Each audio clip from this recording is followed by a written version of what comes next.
ยัง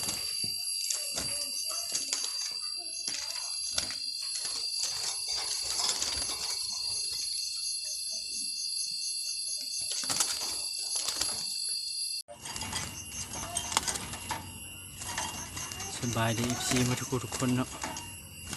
วันนี้สิพามาเบิ่งนกเขาเนาะ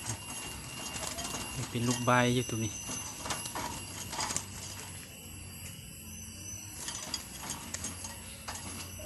ใบแก้มขาวปลดลงมาปะ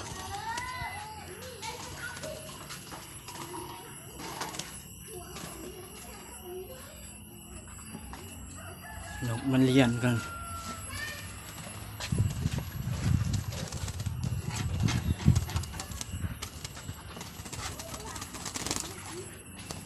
โอ้น้ำมืดตัวนี้น้ำมืด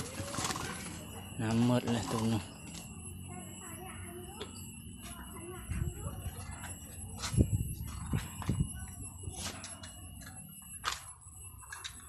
นี่ก็นกตัว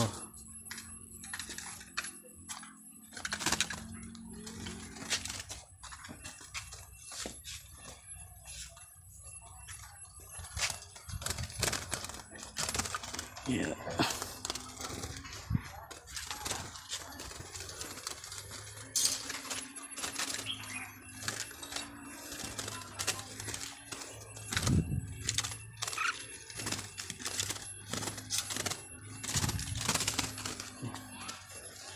ไปขาบสองง่าย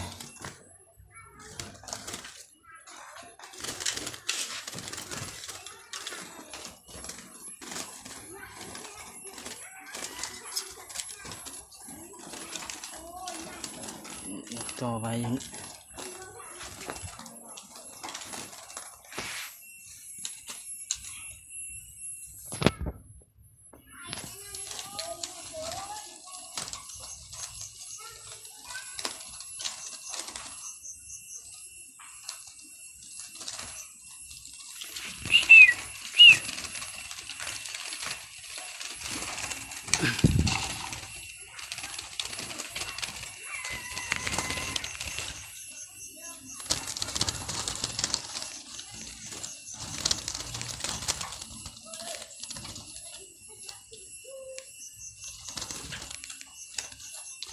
แห่อยู่เนาะมันแก้มบุทันแดงเลยแต่แก้มแดงเอาสิมันคุ้นเอาเลี้ยงตัวตั้งแต่ลูกใบเลยทางแก้มมันแดงเลย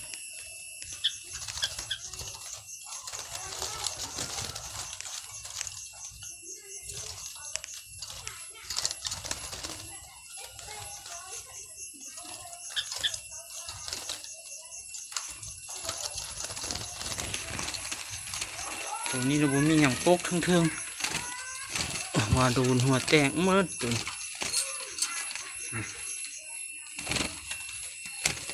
หัวคนแตกเมื่อแตกกับบุแตกเฮงดอกสองห้อย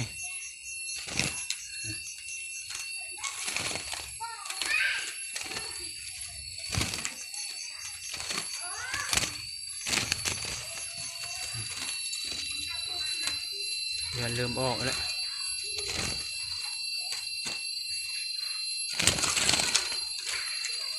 เลือดเพิ่นเริ่มออกแล้ว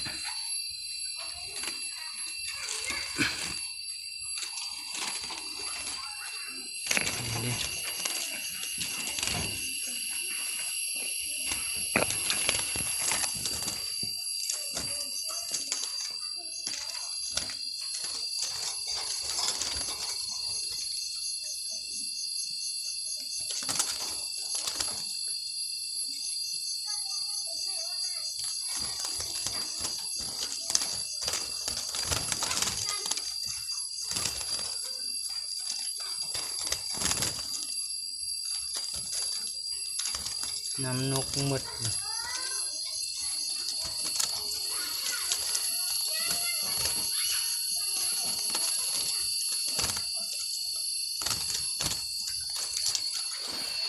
กหมดสวยงามโอ้หมดแทหมดว่าตุนหมดเลยยังน้อยเดียว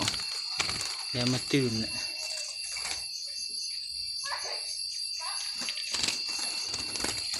ต่อตัวนี้เป็นนกต่อ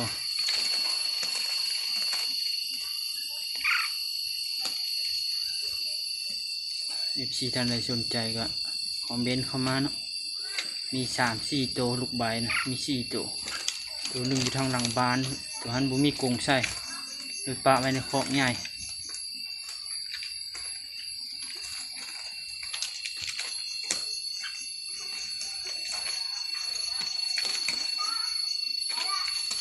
มักตัวใดก็คอมเมนต์มาได้เนาะจะให้เบิ่งเนาะนี่ตัวนี้คอกเขียวน้อยตัวนี้มันคอกน้อยกรงน้อยกรงเขียวน้อยตัวนี้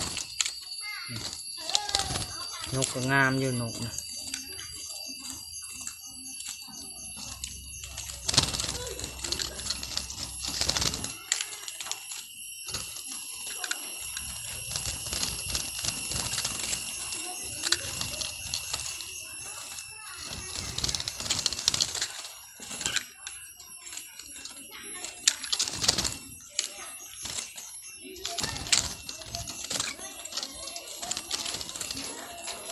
นี่กรงเขียวน้อยทุกคนเลย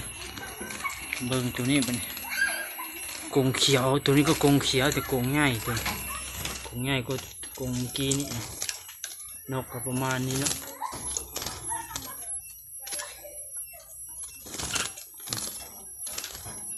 นกก็งามอยู่นกนะ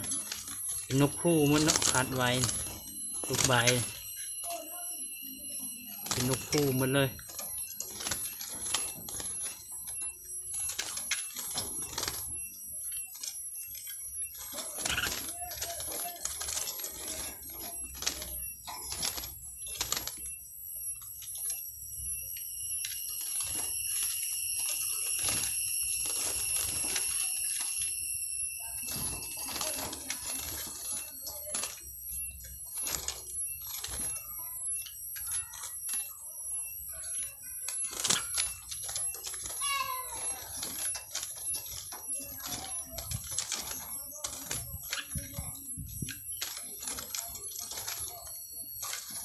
งามอยู่กรงแล้วก็ตัวนึงกรงนี่คนโอ้บึงเลือดมันนี่เต็มเลยเลือดแดงเต็มเลือดที่โดนแล้ววะเลือดหันหลังเลือดที่โดนแล้วเนาะอ๋อเลือดฮะเลือดมูนี่วะแดงเป้งเลยหัวคนแดงเลยมีเชื้อมากวบแบบตัวนี้เลยเนี่ยเชื้อกวบเทิงเลยแล้ว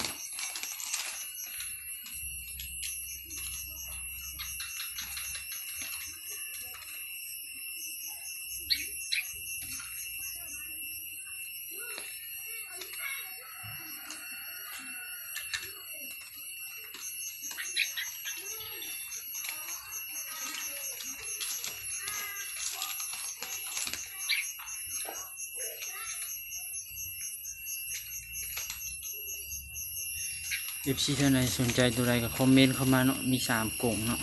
1กรงนี้2กรงนี้3กรงนี้อยากได้ตัวใดก็คอมเมนต์มาโอ้ตัวนี้ขี้ดื้อนิดนึงตัวนี้ยังแห่เฮงอยู่หัวแตก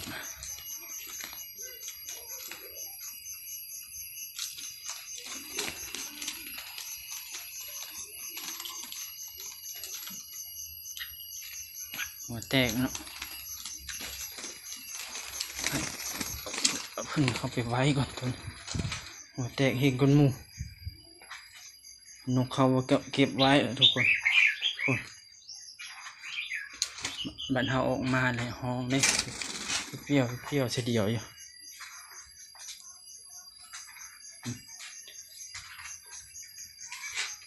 เบิ่งมาก่อน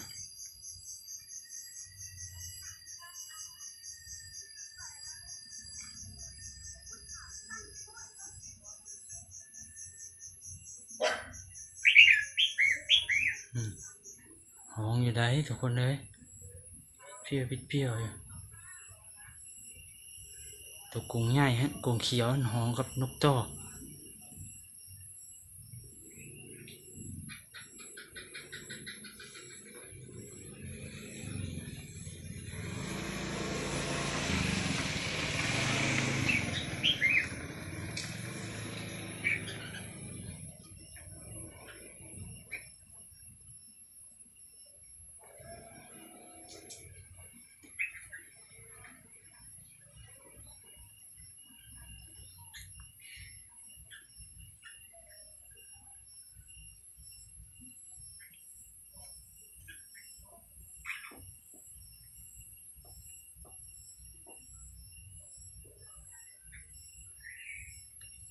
มักตัวใดก็คอมเมนต์เข้ามาเนาะทุกคนแต่ตัวหันห้องดีเลยกรงเขียวใหญ่ตัวนี้กรงเขียวน้อยตัวนี้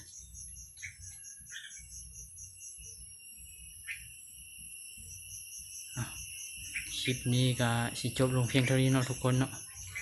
ฝาก FC ทุกคนนั่นแหละเข้ามาเบิ่งกับกดไลค์ให้แน่เนาะกดไลค์กดแชร์ให้แน่คลิปนี้ก็สิจบลงเพียงเท่านี้เนาะ